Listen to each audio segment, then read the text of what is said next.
The Young and the Restless. Spoilers. Tuesday, July 29, 2025. The chaos in Nice was supposed to end on foreign soil. The gunfire. The blood. The secrets that unraveled like silk soaked in gasoline. But the wounds it left behind didn't stay in France. They returned to Genoa City, inside the chests of the people who tried to outrun them, quietly, violently, endlessly. And as one storm died down, another took shape, this one slower, more personal, but no less destructive. At its center stood a kiss. A kiss long overdue. A kiss that threatened to collapse decades of damage and longing. A kiss between Sharon and Nick. They weren't supposed to feel it anymore. They had said goodbye to that chapter, to those long-ago promises and shared ghosts. They had buried their history behind children and heartbreak, behind marriages and funerals and all the things that make old lovers cautious. But in the hush of grief and survival, when the wreckage of Nice still hummed in the back of their minds, Nick leaned forward and kissed her. Not out of obligation. Not out of confusion.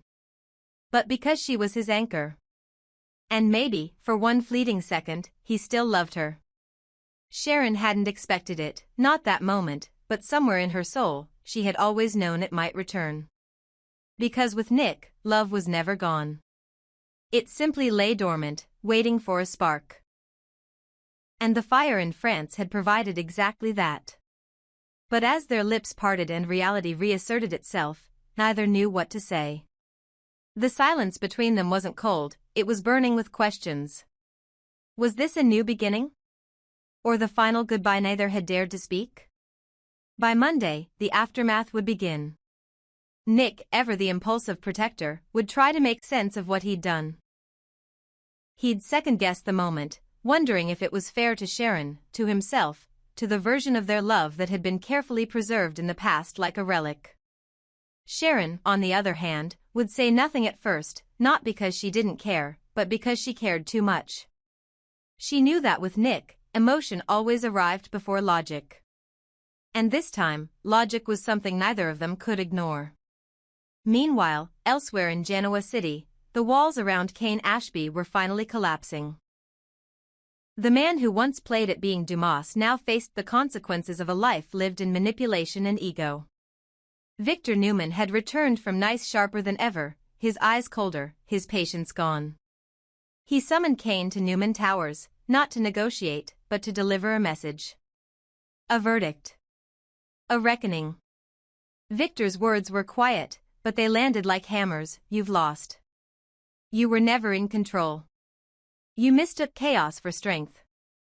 And now everything you built is dust. Cain didn't take it well.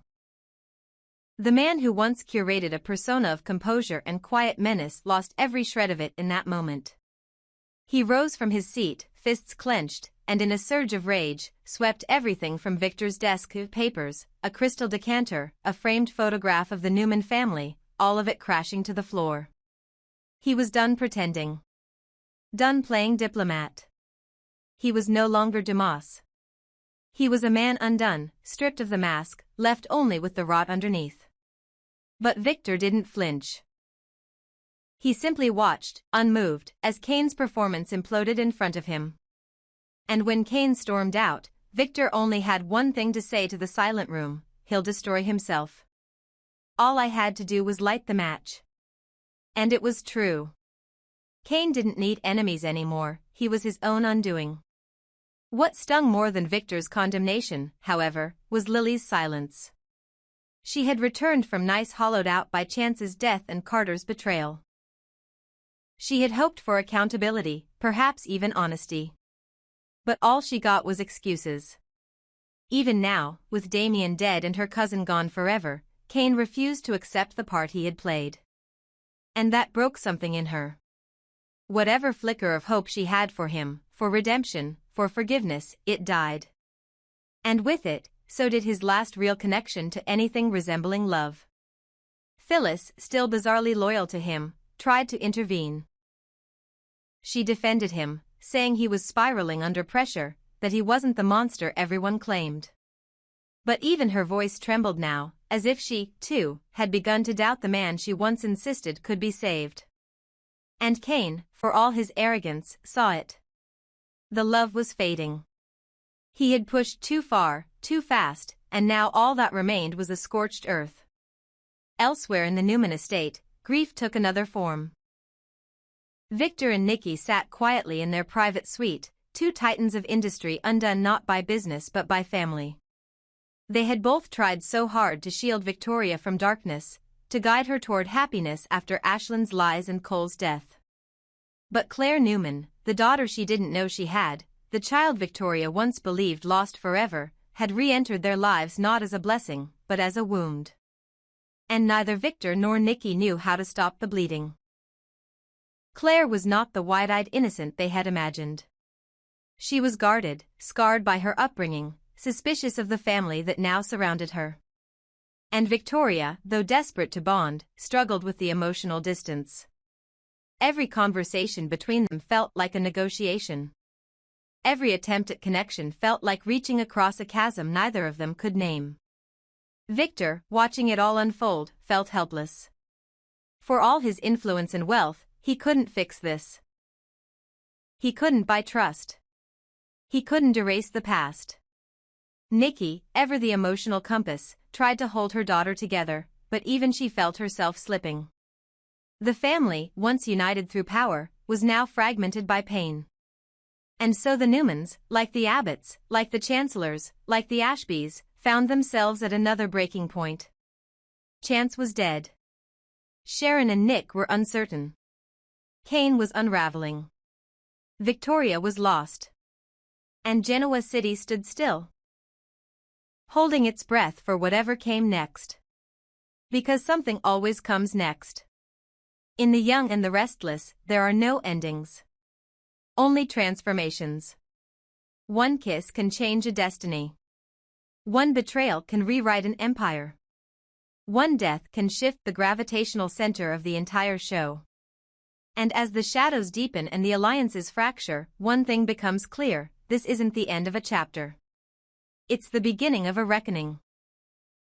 Would you like the next segment to continue with Nick and Sharon questioning their future? Or perhaps a twist where Victor investigates Claire's background more deeply? I can also explore a new storyline where Cain is arrested, or fakes his own death to escape Victor's wrath. Let me know where you'd like the story to go next. The moment the mobile service came back on across the French countryside, a floodgate opened, and it wasn't just messages and voicemails. It was pain. It was the world catching up with horror. It was truth arriving too late. As reception bars returned to glowing screens in the halls of Citizen Cain Ashby's secluded estate, so too did the avalanche of calls, alerts, and digital reminders that life back in Genoa City hadn't paused. It had surged forward with its own tragedies while the chaos in Nice played out. For Nikki and Victor Newman, the news came slowly, then all at once. The moment Victor's phone lit up and he saw the flurry of missed calls and texts from the Newman staff back home, he felt it deep in his chest, a premonition that something was terribly wrong. Nikki watched him go still, watched the sharp inhale as he read the subject line of the email. Then came the words she would never forget: "Cole's gone." There had been no chance to say goodbye. While they were in Nice, fighting their own battle to protect their legacy from Cain's unraveling chaos, Cole Howard had slipped away. Complications. Sudden. Unavoidable. His death hit Nikki like a collapsing wall. Victoria's father.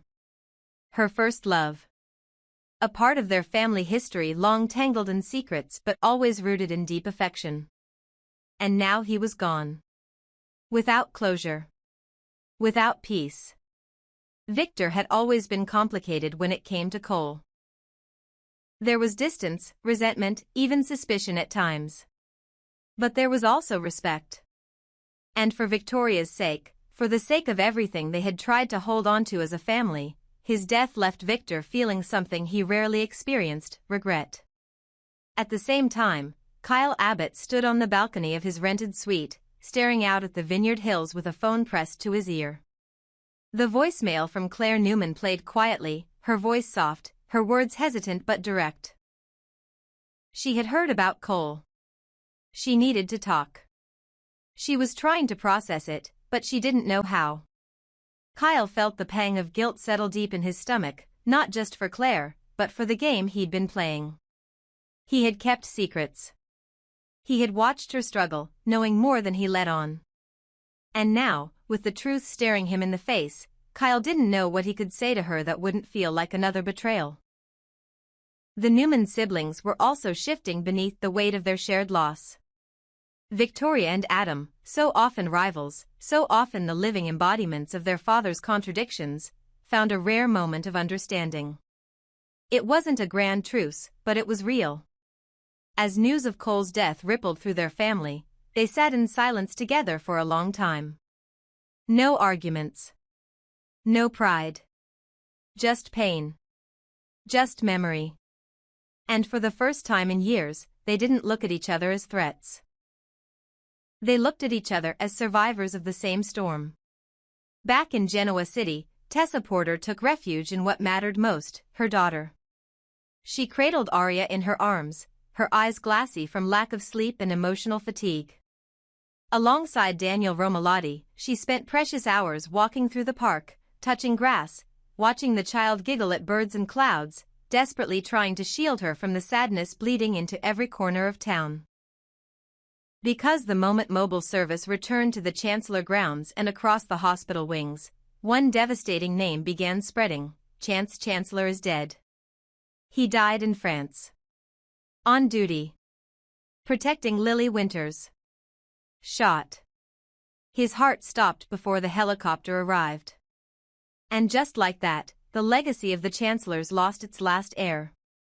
Lily, emotionally crushed but functioning on instinct, had made the call to Nate. She had rehearsed the words a dozen times, but nothing made them easier. Her voice cracked, low and steady. He's gone, Nate. Damien's gone. She hadn't even mentioned Chance yet, not yet. Nate went cold.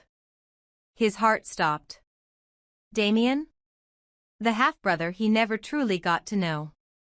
The brother he had always thought there would be time to reconnect with. Gone. He didn't cry. Not yet.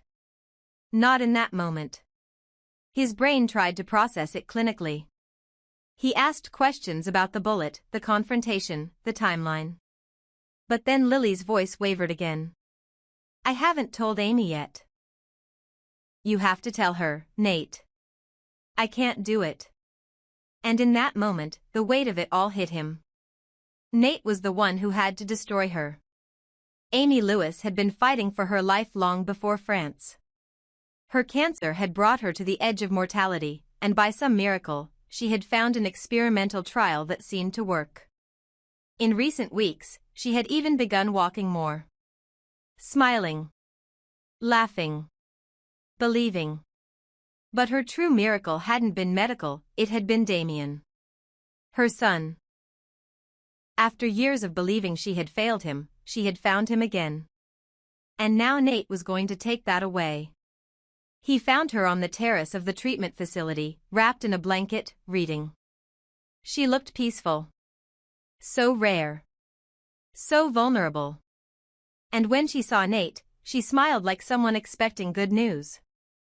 But Nate couldn't smile back. He sat beside her. Took her hand. He told her slowly, gently, carefully. He said there had been an incident. In France. He said Damien had gotten involved. He said he didn't make it. Amy didn't scream. She didn't collapse. She just stared at him for a long time. And then she whispered, no. Not again. Tears came later. Deep sobs that shook her thin frame. Nate tried to hold her, but she pulled away. I only had him for a moment. She said. And now he's gone. Her body rocked with pain that had nothing to do with cancer. It was the agony of a mother being punished twice. And though her doctors would later monitor her vitals and say she was stable, Nate knew better. He knew grief could kill faster than disease. The days that followed were heavy with silence. In the Chancellor mansion, Jill sat alone in the study, a glass of bourbon untouched on the table. She had lost everything. Catherine. Philip. Chance. Damien. The family name now existed only in tombstones and memories. She refused visitors. She refused sympathy. She just stared at the wall, thinking of the last time Chance had smiled.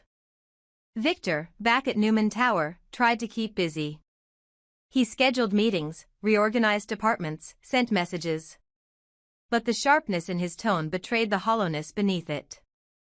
Nikki sat across from him in every boardroom, her eyes never quite focused, her voice never quite steady. Victoria wandered the halls, speaking little. Claire remained distant. The family, once a fortress, now felt like a haunted house. And across town, Sharon and Nick still hadn't spoken about the kiss. That one brief flicker of passion now hung between them like a secret no one wanted to name. Because grief changes people. And sometimes, the deepest confusion comes not from loss, but from the longing it resurrects. As the week ended, one thing was certain: Genoa City had changed. 2 sons were dead. One family was crumbling.